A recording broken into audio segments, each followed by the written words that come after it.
దేవునికి మహిమ ఘనత ప్రభావములు కలుగును గాక. ప్రభునందు ప్రియమైన దేవుని పిల్లలైన మీకు అందరికీ హృదయపూర్వకమైన వందనాలు తెలియజేస్తున్నాను. ఆత్మకు అనుదైన ఆహారం ఈ మాటలు వినటానికి మీకు అందరికీ శుభవందనాలు తెలియజేస్తున్నానండి. ప్రార్థన చేసుకుందాం. పరమందు ఆశ్రయుడకు తండ్రి, నీకు స్తుతులు స్తోత్రములు. ఈ ఉదయకాలం మాకు ఇచ్చారు. ఈ దినమున నీకు అనుకూలమైన జీవితాన్ని జీవించుటకు సహాయం దయచేయండి తండ్రి.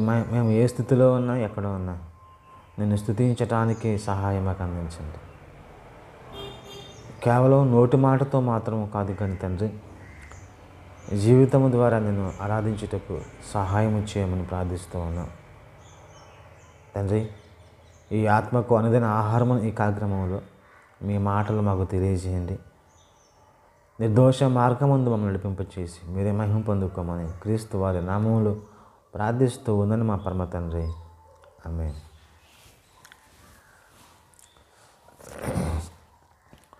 ప్రభునందు ప్రియమైన దేవుని వాళ్ళరా, ఈ ఉదయకాల సమయంలో మరొకసారి దేవుని మాటలు వినడానికి దేవుడు ఇచ్చిన ఈ చక్కటి అవకాశాన్ని బట్టి దేవునికి మహిమ కలుగును గాక.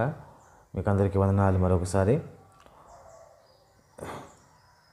దేవుడు మనల్ని ఎలా చూడాలనుకుంటున్నాడు అని అంటే, నిర్దోషులుగా చూడాలి అని అనుకుంటున్నాడు. ఈరోజు మన పాఠం నిర్దోషత్వం అంటే నిర్దోషులుగా ఉండాలి. దోషం లేనివాడుగా మనం ఉండాలి. దోషం లేనివాడుగా మనం ఉండాలని చెప్పేసి ఆయన మనల్ని కోరుకుంటున్నాడు. ఒకసారి మనం ఆలోచన చేస్తూ ఉన్నప్పుడు జగత్తు పునాది వేయబడక మునుపే, ఎఫెసీ రాసిన పత్రిక 1వ అధ్యాయం 6వ వచనంలో, జగత్తు పునాది వేయబడక మునుపే ప్రేమ చేత ఆయన మనల్ని ఏర్పరచుకున్నాడు. జగత్తు పునాది వేయబడక మునుపే అంటే ఇంకా మనకంటూ ఈ భూమి మీద ఉనికి లేదు, మనిషి యొక్క ఉనికి లేదు. మనిషి అన్నవాడు ఇంకా ఈ భూమి మీదకి రానప్పుడే మనము నిర్దోషముగా ఉండాలని, నిర్దోషులుగా బ్రతకాలని ఆశపడ్డ తండ్రి మనం చూస్తున్నాం.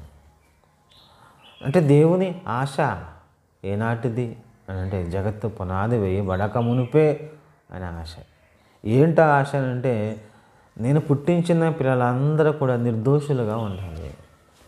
నేను పుట్టించిన పిల్లలందరూ నిర్దోషులుగా ఉండాలి అంటే దోషం లేని వాళ్ళుగా ఉండాలి. ఇది ఆయన ఆశ. కనుక ప్రియరా, మనము మన జీవితంలో నిర్దోషులుగా ఉండగలుగుతూ ఉన్నామా? నిర్దోషత్వంతో బ్రతకగలుగుతున్నామా లేదా ఒకసారి ఆలోచన చేసుకోవాలి. కన్న తండ్రి ఆశలు నెరవేర్చడానికే మనం ఈ భూమి మీదకి వచ్చింది. కన్న తండ్రి కళలు పండించడం కోసమే కదా మనం ఈ భూమి మీదకి రాగలిగాం. తల్లి గర్భములో మనం చేసుకుంటున్నప్పుడు, ఇతను నా కొడుకు, ఇతను నా కుమారుడు, నా కళను పండించడం కోసం రాబోతున్నాడని చెప్పేసి దేవుడు సంబరపడుతూ మనల్ని చేసుకున్నాడుగా. ఆ సంతోషం ఇప్పటికే మనకు ఉంటుందా? నా కళలు సాకారం అవుతున్నాయని చెప్పేసి మనం చూసి ఆయన ఏమైనా ఆనందపడుతున్నాడు లేదో ఒకసారి మనం ఆలోచన చేసుకోవాలి. మనల్ని చూడగానే దేవునికి నా కళ సహకారం చేసే మనిషి ఇతడే, నా కోరికను నెరవేర్చే మనిషి ఇతడే అని చెప్పేసి ఏమైనా అనుకుంటున్నాడా? ఆయన మనల్ని ఏం కోరుకుంటున్నాడు? నిర్దోషత్వాన్ని కోరుకుంటున్నాడు. ఈ నిర్దోషత్వం కోరుకోవటం ద్వారా ఆయనకి ఏంటి లాభం? మనకే కదా లాభం. ఏమండి, మనం నిర్దోషులుగా ఉంటే, ఏమండి, దోషిగా తేలితే జైలుకి వెళ్తాడు. దోషిగా నిర్ధారణ జరిగితే, రుజువు అయితే, ఏమండి, శిక్షను అనుభవించ, మరణశిక్ష కావచ్చు, మరి ఏ శిక్ష అయినా కావచ్చు, జైలుకి వెళ్ళిపోతాడు. దోషిగా తేలితే ఇప్పుడు నిర్దోషులుగా తేలాలి. నిర్దోషత్వాన్ని మనం నిరూపించుకోవాలంటే మన దగ్గర నిర్దోషత్వం ఉండాలి కదా. అందుకే దేవుడు మనల్ని నిర్దోషులుగా ఉండాలని చెప్పేసి ఆయన కోరుకున్నాడు. ఆ కోరికను మనం నెరవేర్చాలి. కనుక దోషిగా ఉంటావా, నిర్దోషిగా ఉంటావా? దోషిగా ఉంటే శిక్షలోకి వెళతావు, నిర్దోషిగా ఉంటే దేవుని మహిమలోకి వస్తావు. తేల్చుకోవాల్సింది మనమే. ఇదేదో నిర్దోషంగా ఉంటే ఆయనకి ఏదో లాభం వస్తుంది అనుకోవద్దు. కన్న తండ్రి గనుకనే మన నిర్దోషులుగా బ్రతికితే దేవునికి మహిమ కలుగుతుంది. ఆ లెక్క వేరు. కానీ నిర్దోషంతో ఉంటే మనం విడుదలవుతాము, ఈ లోకం నుంచి విడుదలవుతాము. నిర్దోషులుగా తేలాలి, నిర్దోషులుగా రుజువు అవ్వాలి, నిర్దోషులుగా మనం విడుదల కావాలి. అదే కదా దేవుడు కోరుకుంటుంది. యెహోవా నామాన్ని వ్యర్థంగా ఉచ్చరించితేనే ఆయన మీరు దోషులు అని చెప్పేసేసి ఆయన ఎంచుతున్నాడు కదా. నిర్గమకాండము 20వ యెహోవా నామాన్ని వ్యర్థముగా ఉచ్చరింపకూడదు, వ్యర్థముగా ఉచ్చరింపితే యెహోవా వారిని నిర్దోషిగా ఎంచడం అంటే దోషిగా ఎంచుతాడని అర్థమవుతుంది. అంటే యెహోవా నామాన్ని వ్యర్థంగా మనం వాడితేనే, ఉచ్చరిస్తేనే మనం దోషులుగా మారిపోతున్నాం కదా. దేవుడిచ్చిన ఈ జీవితాన్ని, ఈ మానవ ఆకారాన్ని, ఏమండి పరిశుద్ధతను, నీతిని మనం వ్యర్థపరిస్తే నిర్దోషిగా అని ఎలా ఎంచుతాడు మనల్ని? అర్థం చేసుకోవాలి. ఒకసారి ఆలోచించండి. యెహోవా నామాన్ని వ్యర్థంగా వాడితేనే, ఉచ్చరిస్తేనే ఆయన ఊరుకోవటం లేదు కదా. విలువైన ఆయన స్వరూపాన్ని మనకిచ్చి ఈ భూమి మీదకి పంపించి పరిశుద్ధులుగా మనల్ని నిలబెట్టి, ఏమండి మనం ఆయన కోసం బ్రతకమంటే ఈ పరిశుద్ధతను పోగొట్టుకొని, ఏమండి ఈ ఆకారాన్ని పోగొట్టుకొని, తండ్రి ఏమండి ఈ దేహాన్ని పోగొట్టుకొని పాడు చేసుకుంటూ ఉంటుంటే దేవుడు ఎలా మనల్ని నిర్దోషులుగా ఎంచుతాడో ఒక్కసారి ఆలోచన చేసుకోండి. మన దేవుని ముందు నిలబడేటప్పుడు నిర్దోషులుగా ఉండాలి. దోషిగా తేలితే దేవుడు క్షమించడు. ఆకాను దోషిగా తేలాడు, క్షమించలేదు. అహరోను కుమారులు అబీహు నాదాబులు దోషిగా తేలారు, క్షమించలేదు. విశ్రాంతి దినమున కట్టెలు ఏరుకోవడానికి వెళ్ళిన ఒక వ్యక్తి దోషిగా తేలాడు, ఏమండి క్షమించలేదు. వజ్జా తన జీవితంలో చేసిన నేరానికి గాను దోషిగా తేలాడు కనుకనే అంది స్పాట్లోనే అతను మరణం పాలినట్లుగా మనం బైబిల్లో చూస్తూ ఉన్నాం కదా. దోషిగా తేలితే శిక్ష, దోషిగా మారితే మహిమండి. దేవుడు మనల్ని చూస్తున్నప్పుడు, ఆయన పరిశీలిస్తున్నప్పుడు మనం ఆయన దృష్టిలో ఆయన సముఖం, ఆయన సన్నిధిలో నిర్దోషులుగా మారటానికి, నిర్దోషులుగా తేలాలి, రుజువు అవ్వాలి. మనం దేవుడి దగ్గర ఈ లోకంలో లాయర్లను పెట్టుకుని వాదించుకోవడానికి అవకాశం లేదు. ఎందుకంటే మన ప్రతి క్షణం ఆయనకు తెలుసు, మన ప్రతి అడుగు ఆయనకు తెలుసు, మన ప్రతి తలంపు ఆయనకు తెలుసు, ప్రతి నడవడిక ఆయనకు తెలుసు. ఏమండి మనం మన జీవితంలో ఏం చేస్తున్నామో, ఏం చేయబోతున్నామో అంత ఎరిగిన వాడు కనుకనే ఆయన వద్ద నుంచి తప్పించుకోలేము. గనుక నిర్దోషత్వాన్ని కాపాడుకోవాలి, దోషిగా తేలకుండా ఉండాలి. అప్పుడు దేవునికి మనకి మహిమలోకి ప్రవేశిస్తాం. జాగ్రత్తగా అర్థం చేసుకోండి.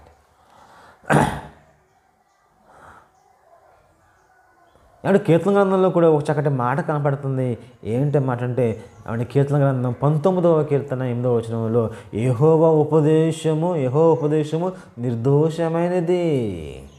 దేవుని ఉపదేశం నిర్దోషమైనది కనుకనే ఏమండి ఆయన మాటలు విని నిర్దోషులుగా మనం మారాలి. కీర్తన గ్రంథము 24వ అధ్యాయము 4వ వచనంలో నిర్దోషమైన చేతులు కలిగి మనం జీవించాలంటున్నాడు. నిర్దోషమైన చేతులు కలిగి ఉంటే మనం దేవుని గుడారంలో అతిథిగా ఉంటాం. దేవుని గుడారంలో అతిథిగా మనం ఉండాలి అని అంటే, దేవుని గుడారం అంటే సంఘం. సంఘములో మనం చేరాలి అని అంటే, సంఘంలోనికి మనం ప్రవేశించాలి అని అంటే, సంఘంలో మనం ఎంటర్ అవ్వాలంటే మన చేతులు నిర్దోషత్వంతో ఉండాలండి. మన చేతులు నిర్దోషత్వంతో ఉండడం ఏంటండి? మన బ్రతికేండి, మన చేతలు నిర్దోషత్వాన్ని సంపాదించుకోవాలి. ఏ పని చేసినా దాంట్లో దోషములు లేని క్రియలు ఉండాలి. క్రియలు లేని విశ్వాసం, క్రియలు లేని ఆలోచన చేసుకునండి. దోషాలు మనం సంపాదించుకున్నాం అనుకోండి, ప్రమాదంలోకి వెళ్ళిపోతాం. మనం ప్రమాదంలోకి వెళ్ళకుండా ఉండాలి అంటే ఖచ్చితంగా మనకి ఏం కావాలి అంటే ఖచ్చితంగా నిర్దోషమైన చేతులు కావాలండి. ఉన్నాయా? ఈరోజు ఏ పని చేస్తూ ఉంటున్నా కానీ నిర్దోషత్వం ఏమైనా కనబడుతున్నా ఉన్నాయా మన జీవితంలో అలవర్చుకుంటున్నామా లేదా ఒకసారి చెక్ చేసుకోవాలి ప్లేరా, చెక్ చేసుకోవాలి. అందుకే మరొక మాట అది బైబిల్లో రాయబడిన మాట ఒకసారి ఎవరైతే నిర్దోషత్వంతో ఉంటారంటే వారు కాపాడబడతారు. కీర్తన గ్రంథం 25వ కీర్తన 21వ వచనంలో ఏమండి నిర్దోషత్వంతో ఉంటే నిర్దోషిగా ఉంటే దేవుడు వాళ్ళని కాపాడతాడు, కరుణిస్తాడు, కాపాడతాడు అంటున్నాడు. మనం ఎంతటి ప్రమాదంలోకి వెళ్ళిపోతూ ఉన్నా కానీ ఆయన మనం కాపాడాలంటే ఆయన మనం రక్షించాలి అని అంటే నిర్దోషిగా మనం ఉండాలి కదా. ఏమండి నిర్దోషులనే కదా దేవుడు కాపాడతాడు. నిర్దోషులుగా ఉంటున్న వారిని కదండి ఎవరైనా కాపాడతారు. ఏమంటే దోషిగా తిరిగితే ఎవరైనా కాపాడగలుగుతారా? కాపాడలేరు కదండి. దేవుడు తన జీవితంలో మన జీవితంలో ఆయన రక్షిస్తున్నాడు. రక్షించాలి అని అంటే మనము నిర్దోషమైన చేతులు, నిర్దోషమైన జీవితాన్ని, నిర్దోషమైన మాటలు, నిర్దోషమైన తలంపులు కలిగి జీవించాలి. ఇది మంచిది అనే సంగతి గుర్తుపెట్టుకోండి బెదరా. కనుక కీర్తన గ్రంథం 32వ కీర్తన 2వ వచనంలో యెహోవా చేత నిర్దోషిగా ఎంచబడిన వాడు ఆత్మలో కపటము లేనివాడట. ఆత్మలో కపటము లేనివాడు నిర్దోషి. ఆత్మలో ఎలాంటి దోషము లేనివాడే నిర్దోషి. ఇప్పుడు మనం ఆలోచన చేస్తూ ఉండి ఆత్మలో యెహోవా చేత నిర్దోషిగా ఎంచబడిన వాడు ఆత్మలో కపటము లేనివాడు. మన ఆత్మ చాలా క్లీన్గా ఉండాలి. దేవుని దృష్టికి చక్కగా మన హృదయాంతరంగానికి కనబడుతుంది కనుకనే మనం ఎలాంటి కళంకము లేనివాడుగా ఉండాలండి. ఆలోచన చేసుకునండి. మనం దోషం చేస్తున్నాము, అన్యాయం చేస్తూ ఉన్నాము, అక్రమం చేస్తూ ఉన్నాము, నిర్దోషులుగా ఉండలేకపోతున్నాం కదండి. పాపం చేసాం కదండి. పాపం చేసి మనం దోషులుగా మారిపోతున్నాం కదండి. ఇటువంటి కార్యక్రమంలో ఒక చక్కటి మాట దేవుడు బైబిల్లో రాయించాడండి. మనం ఆలోచన చేస్తున్నప్పుడు నిర్దోష మార్గమందు నడిచేవారు నాకు పరిచారకులు అవుతారు అంటున్నాడు. ఇది కీర్తన 101వ కీర్తన 6వ వచనంలో నిర్దోష మార్గమందు నడిచేవారు నాకు పరిచారకులు అవుతారు. దేవుని పనివారుగా, దేవుని సేవకులుగా, దేవుని దాసులుగా మారాలి అని అంటే నిర్దోషమైన మార్గం క్రీస్తు మార్గం, నిర్దోషమైన మార్గం దేవుని మార్గం. ఆ మార్గంలో మనం ప్రయాణం చేయాలి. దేవుని మార్గం నిర్దోషత్వం. యేసుక్రీస్తు వారిలో ఎలాంటి నిర్దోషత్వం లేదండి. క్షమించండి, యేసుక్రీస్తు వారిలో ఎలాంటి దోషం లేదండి. ఆయన దోషి కాదైనా నిర్దోషి.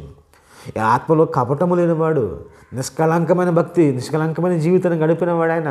కనుకనే ఆయన రక్తం మనకు సరిపోయింది. అమూల్యమైన రక్తము అనగా నిర్దోషమైన రక్తం మనకు సరిపోయింది. ఆయన ఆ రక్తము చేత మనం విమోచించాడు. కనుకనే అలాంటి మార్గములో మనం ముందుకు సాగిపోవాలి. అది కావాలి దేవునికి. మన జీవితంలో ఏం చేస్తున్నాము అని అంటే ఈరోజు పాపాన్ని చేసి పాపాన్ని మూట కట్టుకుంటున్నాము. పాపాన్ని మూట కట్టుకుంటున్నప్పుడు ఆ పాపాన్ని తీసివేసేది ఎవరు తెలుసండి? యేసుక్రీస్తు వారు అండి. చక్కటి మాట తనకున్న అనుభవ జ్ఞానము చేత అనేకులను నిర్దోషులుగా చేస్తారంటే దోషిగా ఉన్నవారిని ఎలా నిర్దోషులుగా చేయగలడు? పాపిని ఎలా పరిశుద్ధిగా మార్చగలడు? ఇది ఎలా సాధ్యం? ఒక రోగంతో ఉన్నవాడిని రోగం లేనివాడిగా డాక్టర్లే నయం చేస్తున్నప్పుడు మందులతో, ఆపరేషన్లతో, ఇంజక్షన్లతో, ట్రీట్మెంట్తో ఒక రోగిని రోగం లేనివాడిగా ఆరోగ్యవంతుడిగా మార్చగలుగుతున్నప్పుడు ఒక పాపిని, ఒక దోషిని దేవుడు నిర్దోషిగా మార్చలేడా? ఒక పాపిని పరిశుద్ధుడిగా మార్చలేడా అంటే చెప్పండి. చదువు లేని వాడిని చదువు చెప్పించి ఉద్యోగస్తుడిగా ఎలా మార్చగలుగుతుంది ఈ సమాజం? అలాంటిది దేవుడు తప్పిపోయిన వాడిని మరలా తీసుకుని వచ్చి గొప్పవాడిగా చేయడం దేవునికి సాధ్యం కాదంటారా? సాధ్యమే అండి. దేవునికి సమస్తము కూడా సాధ్యమే. అందుకే బైబిల్లో ఏమైనా రాయబడి ఉందంటే ఆయనకున్న అనుభవ జ్ఞానము చేత అనేకులను నిర్దోషులుగా చేస్తానంటున్నాడు. చూడండి, చేస్తానని అంటే యేసుక్రీస్తు వారు ప్రతి పాపిని, ప్రతి దోషిని నిర్దోషులుగా మార్చటానికి ఆయన ఈ భూమి మీదకి వచ్చాడు. యేసుక్రీస్తు తన రక్తము చేత, తన త్యాగము, తన ప్రాణ త్యాగము చేత మనకున్న పాపాలన్నిటినీ ఆయన భరించి, వహించి, సహించి సిలువలో వాటిని తీసివేశాడండి.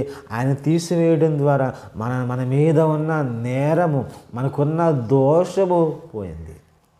దోషం పోయింది ద్వారా ఏమంటే ఒక మురికి నీటిని మంచి నీటిగా మార్చే శక్తి ఈ లోకంలోన మనుషులకే ఉంటే, ఒక పాపిని, కళంకుడిని, ఒక దోషిని నిర్దోషులుగా ఏమండి పరిశుద్ధులుగా దేవుడు మార్చలేడా? చెప్పండి, మార్చలేడా? మార్చాడు కూడా అండి. మన పాపాలన్నిటిని కూడా ఆయన భరించాడు, ఆయన సహించేశాడు. ఏమండి మన మీదకు వచ్చిన శిక్ష, పాపపు శిక్ష, దోషపు శిక్ష ఏమంటే యేసుక్రీస్తు వారు ఆయన వహించి మనకున్న పాపాన్ని తీసివేశాడండి. మనం నిర్దోషులుగా తయారు చేశాడు. ఉప్పు నీటిని మంచినీటిగా మారుస్తూ ఉంటున్నారు, మురికి నీటిని మంచినీటిగా మారుస్తూ ఉంటున్నారు. ఏమండి ఆలోచించేయండి. దేవుడు పాపిని పరిశుద్ధుడిగా మారుస్తాడు క్రీస్తు ద్వారా. అందుకే తనకున్న అనుభవ జ్ఞానము చేత అన్నాడు. అందుకే అనేకులను నిర్దోషులుగా ఎంచుతాడండి. అయితే ఇక్కడ ఒక మెలుకు ఉందండి. ప్రభువు చేత నిర్దోషిగా ఎంచబడిన ప్రభు చేత నిర్దోషిగా ఎంచబడిన వాడు ధన్యుడు.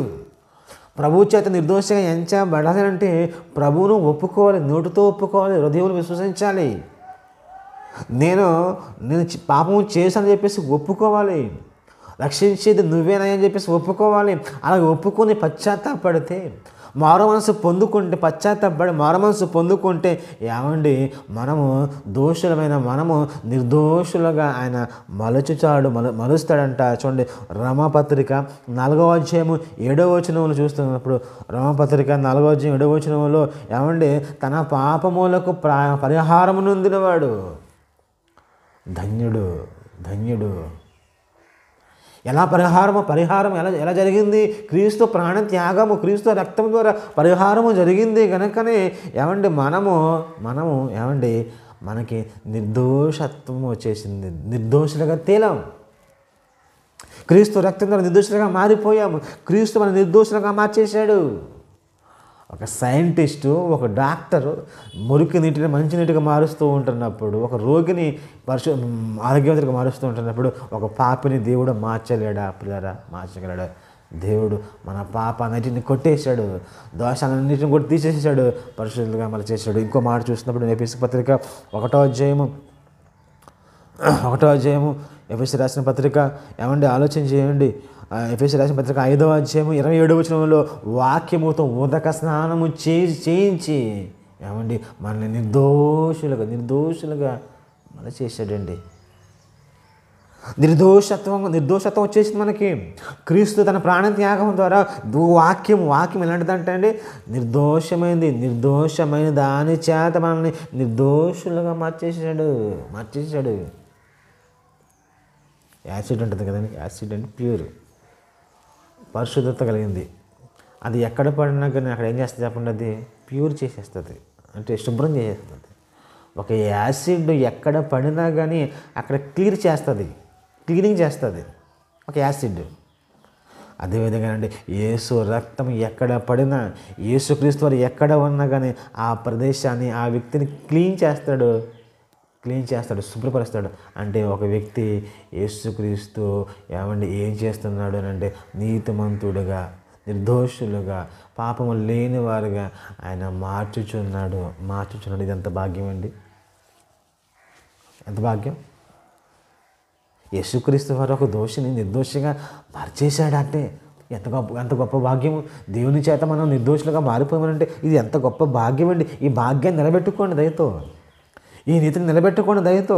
ఏమండి మీకున్న ఈ చక్కటి ఆరోగ్యకరమైన స్థితిని నిలబెట్టుకోండి దయతో. నిర్దోషత్వాన్ని పాడు చేసుకోవద్దు. నిర్దోషత్వాన్ని పాడు చేసుకుంటే ఈ ప్రపంచంలో ఎవడో కూడా మిమ్మల్ని కాపాడలేడు సుమా. దేవుడిచ్చిన ఈ నిర్దోషత్వాన్ని కాపాడుకోవాలి. ఫిలిప్పీయులకు రాసిన పత్రిక 1 అధ్యాయము 11వ వచనంలో ఏమని రాయబడి ఉందంటే, క్రీస్తు దినమునకు మీరు నిర్దోషులుగా ఉండాలని నేను ప్రార్థించుచున్నాను అంటున్నాడు చూడండి పౌలు గారు. అంటే క్రీస్తు రెండవ రాకడ వచ్చేసరికి మనం ఆయన ఎదుట ఇలా ఉండాలంటే నిర్దోషులుగా కనపడాలి, బ్రతకాలి. దేవుడిచ్చిన ఈ నిర్దోషత్వాన్ని నిలబెట్టుకోవాలి. అది ఉద్యోగం ఇచ్చేశారు ఎవరో ఒక ఆయన మహానుభావుడు ఉద్యోగాన్ని ఇప్పించాడండి, అది నిలబెట్టుకోవాలి కదా. మంచి డాక్టర్ గారు మంచి వైద్యం చేయడం వల్ల ఆరోగ్యం చేసింది, ఆరోగ్యం నిలబెట్టుకోవాలి కదా. మళ్ళీ చెత్త అంతా తినేస్తాను, పనికిమాలినంత తినేస్తాను, ఆరోగ్యాన్ని పోగొట్టుకుంటానంటే మనల్ని ఎవడు కూడా కాపాడలేడు. వైద్యం జరిగింది, ఆరోగ్యం వచ్చింది, ఆరోగ్యం నిలబెట్టుకో. పాపం చేసావు, దోషిగా తేలావు, దేవుడు నిర్దోషిగా మార్చేశాడు. నిర్దోషత నిలబెట్టుకోలేకపోతే క్రీస్తు రెండవ రాకడ నిలబడకపోతే మన గతి ఏమైపోతుంది, మన స్థితి ఏమైపోతుంది? నిత్యాగ్ని గుండానికి, నిత్య నరకానికి వెళ్ళిపోయే ప్రమాదం ఉంది. నిర్దోషత్వాన్ని నిలబెట్టుకోండి, నిర్దోషులుగా బ్రతకండి. పిల్లరా బ్రతకండి, పాపాన్ని అంటించుకోకండి, పాపం వైపు చూడకండి. భక్తి అంటే ఏంటండి? బైబిల్లో రాయబడి ఉందండి, నిష్కలంకమైన భక్తి ఏంటనగా ఈ లోక మాలిన్యము తనకు అంటకుండా కాపాడుకునేటయే నిష్కలంకమైన భక్తి. నిర్దోషులుగా బ్రతకాలంటే పాపం వైపు మన కన్నెత్తి చూడకూడదు. అటువంటి గొప్ప భాగ్యం దేవుడు మనందరికీ కూడా దయచేయను గాక. నిర్దోషులుగా బ్రతకండి. క్రీస్తు మిమ్మల్ని నిర్దోషులుగా చేశాడు తన ప్రాణత్యాగం ద్వారా. ఈ నిర్దోషత్వాన్ని నిలబెట్టుకోండి. క్రీస్తు రాకడ వరకు కాపాడుకోండి, మీరు పరలోకం వెళ్తారు. దేవుడు అటువంటి గొప్ప స్థితి మనందరికీ దయచేయను గాక. ఆమేన్. ప్రార్థన చేసుకుందాం. తండ్రి దేవానికి వందనాలు తెలియజేస్తున్నాను.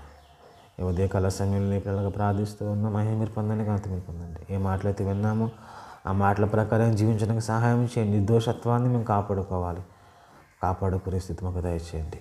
అయ్యా పూర్వము దోషులుగా అన్యాయస్తులుగా ఉన్న మమ్మల్ని క్రీస్తు రక్తము ద్వారా తండ్రి దోషులుగా ఉన్న మమ్మల్ని క్రీస్తు రక్తము ద్వారా పరిశుద్ధపరిచారు, నిర్దోషులుగా తేల్చారు తండ్రి. ఈ నిర్దోషత్వాన్ని మేము కాపాడుకోవాలి.